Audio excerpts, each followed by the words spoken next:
There comes a moment in every life when an invisible deal is made. It is not a trade with the world but with something more dangerous, your own soul. And it rarely happens with noise or drama. No explosions, no applause, only a quiet surrender in the name of comfort. You hardly notice the first compromise. The evening you chose distraction over discipline. The day you chose silence over truth. The morning you chose numbness over clarity. You call it survival. You tell yourself, I'm just tired. But underneath that fatigue lies a transaction. One that slowly sells your potential, your future, your dignity for something that feels good right now. Arthur Schopenhauer saw it before anyone else. He warned that most people are not truly chasing happiness. They are running from pain. And in doing so they trade the one thing that could free them, their discomfort, for a moment of relief. They give away their future selves for today's anesthesia. This is not about judgment. It is about recognition. The deal you make each time you choose short-term comfort over long-term power. And once you see it, you cannot unsee it. Look at the false comforts you have been conditioned to chase. The endless scrolling. The late-night food that never nourishes. The lies you tell yourself to stay small. Each moment seems harmless, but every one is an exchange. Time, talent, truth traded for a fleeting sense of ease. Let me tell you a story. It is about someone ordinary, someone like you. They woke up already tired, eyes heavy, thoughts heavier. The alarm had been snoozed 3 times, not from laziness but from exhaustion with a life that did not light them up. They reached for the phone, a flood of notifications and distractions. And just like that, the day was gone before it began. Their most sacred possession, their focus, was handed away in an instant. They ate not because they were hungry but because it was routine. They said yes when their soul screamed no. They laughed at jokes that were not funny. They scrolled for hours, not from joy but because it was easier than sitting alone with their mind. Moment by moment they traded themselves for little comforts that promised peace but never delivered. Pause with that image. This is not fiction. It is the quiet reality of millions. Not because they are broken but because they were never told the truth. That comfort is not always a friend. Sometimes it is the very thief that keeps you from who you were meant to become. Schopenhauer wrote, "A man can do what he wills, but he cannot will what he wills." You think you are choosing, but often your choices are only reactions to pain, shaped by fear, not freedom. You think you are protecting your peace, but you are protecting your prison. This is the lie we are sold. That life should feel good all the time. That if it is hard, it must be wrong. That if it is uncomfortable, it must be avoided. But here is the truth no one told you. Discomfort is not your enemy. Discomfort is your compass. Your growth lives on the far side of it. Your power is born in it. Your creativity and clarity demand it. And yet what do? We sedate, we distract, we numb. We reach for sugar, for alcohol, for chatter without depth. We scroll instead of sit. We binge instead of breathe. What? Because the silence feels too loud. Because the mirror feels too honest. Because we were trained to believe that feeling bad is a problem instead of what it really is, the first sign of waking up. And you will not believe what people trade for comfort until you admit you have been trading too. Time, the one currency you will never get back, offered in exchange for hours of hypnotic scrolling. Voice, the trembling, powerful voice inside you, silence for the false peace of conversations that should have ended long ago. Worth, the deep knowing that you are enough, traded for approval from people who do not even know themselves. The comfort always lies. It whispers just one more time. It says, tomorrow you will start. It reassures everyone does this. But what it never tells you is this. Every yes to false comfort is a no to your future. A no to energy, ambition, authenticity. A no to the raw, real, unstoppable version of you. And so here is the challenge. Before you click away, before habit pulls you back, ask yourself one question. What have I been trading just to feel comfortable? Because once you know the answer, everything changes.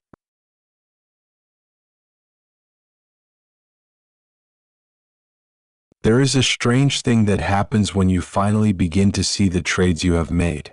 At first, it is rage, not at others but at yourself. The quiet, aching anger of realizing you gave away years of your life in exchange for the illusion of peace. You replay every moment you said yes when your soul was screaming no. Every room you laughed in while your spirit was drained. Every silence you chose over truth just to keep the waters calm. And that realization does more than sting. It rewires you, because for the first time, you are not distracted. You are awake. But here lies the trap, and Schopenhauer warned us of this.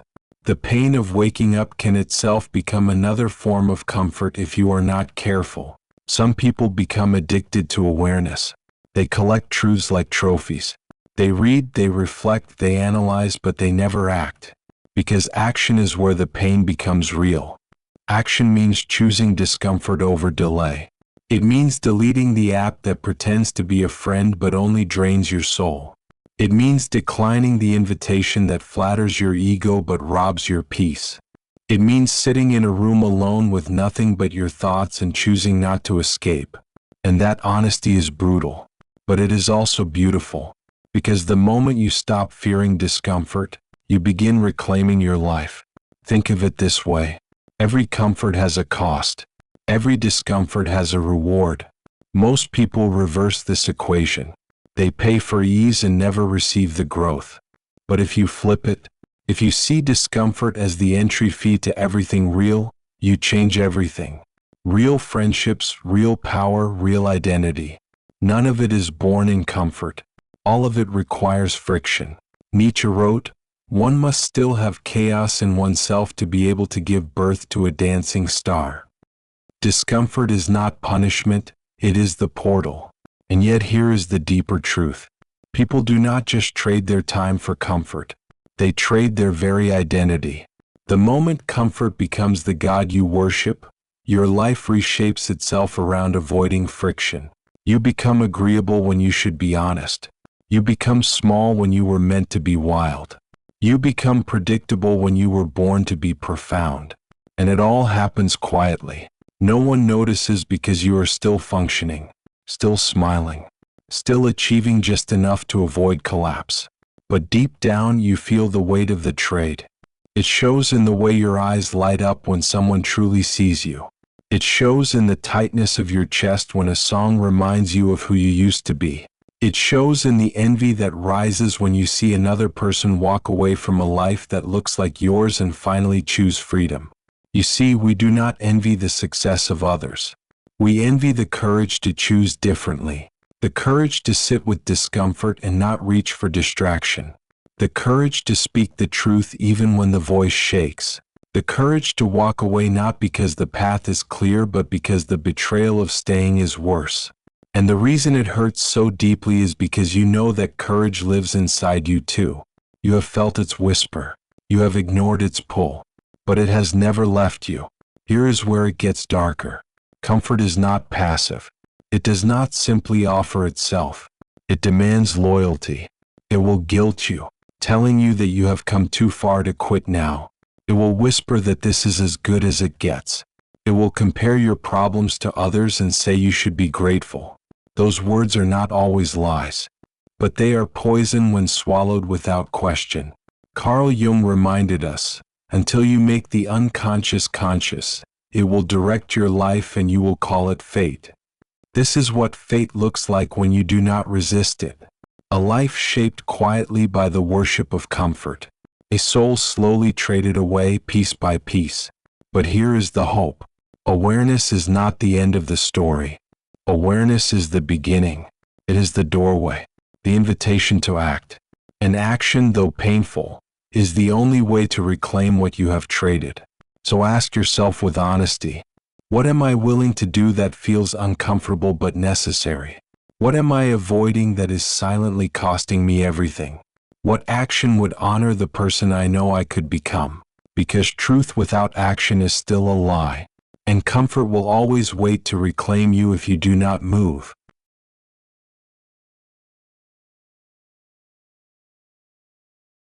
Comfort does not simply steal your hours. It steals your identity. It does not just consume your time. It reshapes who you are becoming. The moment you make comfort your God, your life begins to orbit around avoiding friction. You smooth your edges so no one feels threatened. You silence your voice to keep the peace. You hide your passions so they cannot be mocked. You shrink your presence so you do not have to risk being misunderstood. At first it looks harmless. You still smile, you still achieve, you still function. But underneath, something is being sold. Not in one catastrophic deal, but in 1,000 small trades. And each trade moves you further away from your truth. Think of the way your chest tightens when you hear a song that reminds you of who you used to be. Think of the envy that stirs when you see someone else walk away from the life you still live. Think of the ache that rises when you remember a dream you abandoned not because you lost it, but because you chose comfort over confrontation. People do not envy the possessions of others. They envy the courage to choose differently, the courage to endure discomfort instead of escape, the courage to walk through misunderstanding instead of self-betrayal, the courage to choose authenticity over approval. And you feel that envy because you know it lives in you too. The whisper of the self you once buried has never disappeared. It is waiting for you beneath every excuse, every distraction, every trade. But here is the dark side. Comfort is not neutral. It does not simply wait for you to return. It demands loyalty. It convinces you to stay quiet, to stay safe, to stay small. It whispers you should be grateful. It says, people would kill to have what you have. It repeats, this is as good as it gets. Those words may contain fragments of truth, but if swallowed whole they become poison. They bind you to a life that looks fine on the surface but empties you from within. There was a nurse who spent her career beside those taking their final breaths. When she asked what they regretted most, the answer was almost always the same. Not money, not fame, not even failure. They said, I wish I had lived a life true to myself, not the life others expected of me. Translation: they traded authenticity for comfort, and they paid with their existence. This is the cost of comfort. It will rob you slowly enough that no one notices until it is too late. It will keep you functioning while draining your fire. It will let you survive but never allow you to live. Carl Jung once wrote, the most terrifying thing is to accept oneself completely. And that is exactly what comfort prevents you from doing. Because to accept yourself completely means facing the discomfort of your shadows, your truth, your power. It means refusing to shrink so others can feel at ease. It means carrying the weight of being real instead of the lightness of being light. Comfort sells you ease, but ease has a hidden price tag. It costs your growth. It costs your clarity. It costs your future self, the one you secretly long to become. And if you are not careful, if you do not interrupt the pattern, you will wake up one day realizing you sold your entire life to comfort and never actually lived. But here is the truth. The trade can be reversed. You do not need to burn everything down to start again. You do not need to throw away your relationships or routines. You only need to question the deal. What am I giving up for ease? What discomfort am I avoiding that could unlock everything I want? What truth have I buried so deeply that I have forgotten it is there? Because comfort will always offer you something, a soft place to fall, a way to numb the ache, a way to pretend the fire inside you is gone. But discomfort offers something else. It offers the chance to grow. It offers the chance to feel. It offers the chance to live. Nietzsche once wrote, he who has a why to live can bear almost any how. Discomfort is not chaos. It is the pathway to your why. It is the friction that reveals your strength. It is the pressure that uncovers your meaning. And if you can stop running, if you can sit with it long enough, you will discover that what you feared as pain is in fact the doorway to peace.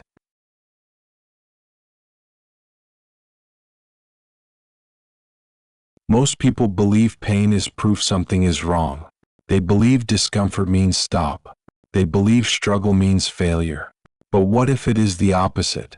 What if discomfort is not punishment but permission? You see, pain is not always chaos. Sometimes it is clarity. Sometimes it is the signal that you have reached the edge of who you were and the beginning of who you could be. Yet the moment it arrives, people panic. They rush to escape. They scroll. They snack. They drink. They shop. They shrink into silence. Because the conditioning runs deep, that pain should not exist, that peace is the absence of discomfort. But real peace is not the absence of discomfort. It is the ability to sit inside it without running. It is the ability to breathe in the storm and not collapse. Carl Jung wrote, "There is no coming to consciousness without pain. The path to clarity runs through discomfort. The entry fee to growth is the willingness to feel." Think about boredom. Boredom is not emptiness. It is data. It is the whisper that you have outgrown your current environment. Think about social fatigue. It is not weakness. It is the signal that you are done shrinking to be liked. Think about the tension in your chest. It is not random. It is your body telling you this place, this person, this role is not aligned. Discomfort is always trying to teach you something. But most people never stay long enough to listen. They label it bad and flee before the lesson can arrive. And so they repeat the cycle, living lives made entirely of exits, never staying long enough to integrate the truth. But what if you stayed?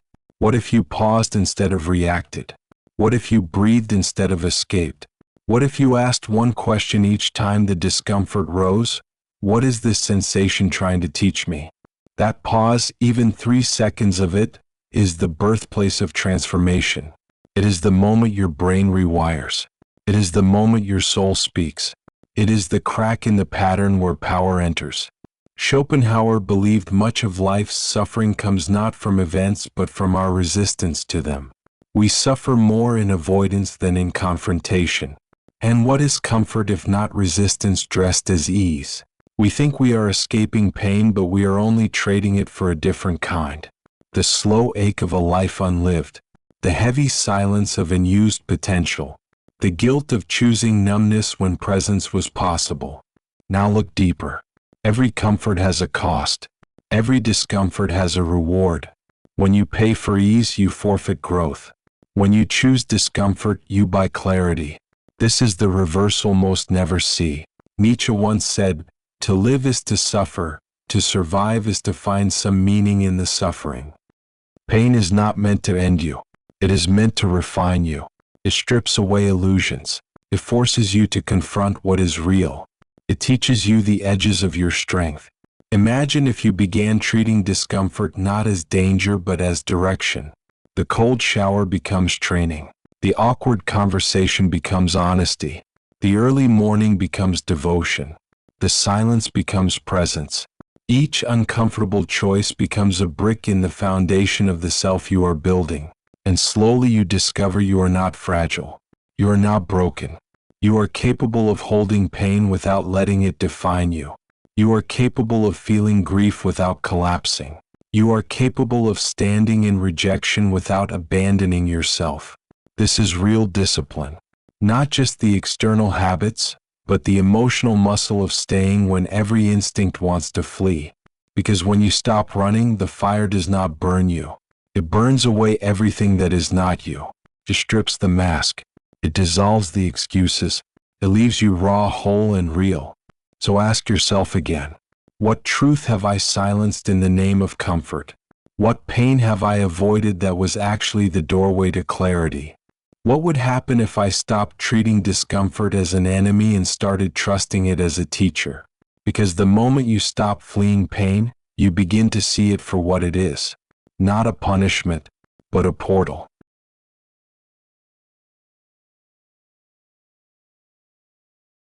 You have been taught to avoid discomfort your entire life. But what if you began to trust it instead? What if you stopped treating it as chaos and started treating it as data? Not every ache is danger. Not every tension is trauma. Sometimes it is instruction. Discomfort is not here to ruin you. It is here to reveal you. It is the heat that forges steel. It is the storm that clears the air. It is the silence that unmasks the truth. Most people never stay long enough to learn this. They run the moment discomfort rises. They sedate with scrolling. They distract with conversation. They numb with food or drink. They flee the lesson before it has time to speak. But you are still here, which means something inside you is ready to try differently. So let us talk about how to stay, because staying is a skill. It is not natural in a culture built on escape, but it can be learned. The next time discomfort rises, pause. Do not label it. Do not fix it. Do not moralize it. Simply breathe, simply feel, and then ask one honest question. What is this sensation trying to teach me? That 3-second pause is where every transformation begins. It is the crack in the cycle where light enters. It is the moment when your nervous system rewires instead of repeating. It is the small hinge that opens the massive door of change. This is not about making discomfort disappear. It is about learning how to hold it without collapsing, to sit in the storm without begging for rescue, to feel the weight without turning it into shame. Because the truth is, you do not need to feel better. You need to feel better. You need to feel grief without calling yourself broken. You need to feel rejection without abandoning yourself. You need to feel failure without assuming it is final. Carl Jung wrote, "One does not become enlightened by imagining figures of light, but by making the darkness conscious." This is the practice. Not to escape your darkness, but to make peace with it. Not to avoid the discomfort, but to integrate it into your strength. Now let us make this practical. Whenever you feel the pull toward false comfort, try what I call the reversal frame. Instead of asking, "How can I feel better right now?" ask, "What will feel better 1 year from now?" Because the discomfort of now is the investment of then. Every time you choose discipline over distraction, you are making a deposit into your future self. When you choose the gym over the couch, when you choose the journal over the scroll, when you choose silence over stimulation, you are not just surviving discomfort, you are becoming someone new. Someone who no longer begs for peace because they embody it. This is the paradox. Peace is not the absence of discomfort. Peace is the ability to remain steady within it. Real peace is what you create when the storm is still raging and you choose not to run. Nietzsche reminded us, "He who has a why to live can bear almost any how." Discomfort is the how. Your purpose is the why. When the why is clear, the pain becomes bearable. The friction becomes fuel. And slowly you begin to see yourself change. You no longer panic at the rise of discomfort. You welcome it. You lean into it. You listen to it. You recognize it as a teacher, not a threat. This is the new relationship. Discomfort as ally, not adversary. Discomfort as compass, not cage. Discomfort as the path, not the punishment. And once you can hold it without flinching, you become unshakable. Not in the loud sense, but in the steady sense. The kind of strength that does not shout but simply knows. The kind of power that does not demand but simply is. So the next time it hurts, do not run. Pause, breathe, stay. And remember, the fire is not here to destroy you. It is here to burn away everything that is not you.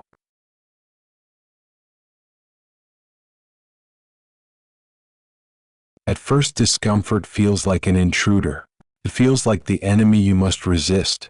But once you learn to stay, to breathe, to listen, it changes form. It becomes the ally you never knew you needed. True freedom is not the absence of pain.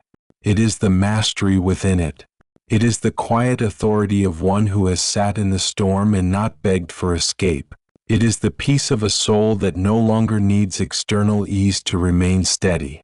Most people will never discover this. They will keep trading presence for distraction. They will keep exchanging clarity for sedation. They will keep living lives made of exits, never staying long enough to hear what discomfort had to say. But you are still here, and that means you are different. It means you are willing to stay where others run. It means you are willing to sit where others flee. It means you are willing to feel what others bury.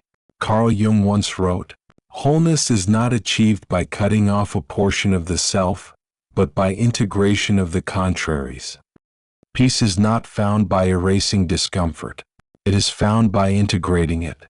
by holding both pain and presence in the same breath, by allowing both chaos and clarity to coexist within you. This is the deeper discipline, not the rigid habit of routine alone, but the emotional sovereignty of remaining aligned even when everything shakes. It is not about never falling. It is about never abandoning yourself when you do. Schopenhauer believed much of suffering comes not from what happens but from our resistance to it. We suffer more from avoiding pain than from pain itself. And what is comfort if not resistance disguised as safety? We think we are escaping suffering, but we are only choosing a slower kind. The kind that whispers through years of unused potential. The kind that gnaws quietly in the silence of a life unlived. Nietzsche wrote, "To live is to suffer, to survive is to find some meaning in the suffering." Meaning is the transformation of pain into presence. It is the alchemy of discomfort into clarity. It is the shift from seeing fire as punishment to seeing it as purification. This is what it means to be sovereign. Not to control everything, but to master your response to it. Not to eliminate every storm, but to stand in the middle of it and remain whole. Not to silence the voice of discomfort, but to welcome it as counsel. When you live this way, you no longer chase peace. You carry it. You no longer beg for freedom. You embody it. You no longer trade your truth for comfort. You honor it in every decision. And slowly you realize the self you once dreamed of is not a vision in the distance. It is who you are now. The person who can hold pain without breaking. The person who can walk alone without feeling abandoned. The person who can live without apology because they finally belong to themselves. This is the quiet crown. It does not glitter. It does not shout. But it cannot be taken. It is the sovereignty of a soul that keeps its word to itself. So remember this as you move forward. Discomfort will come again. It will rise in your body, in your choices, in your days. Do not resist it. Do not run. Stay. Listen. Breathe. Because now you know the truth. Discomfort is not the enemy. It is the initiation. It is not the sign you are failing. It is the proof you are alive. It is not the punishment. It is the permission. And when you can walk with that truth daily, quietly, faithfully, you will discover something rare. That peace was never waiting on the other side of comfort. It was waiting inside you all along.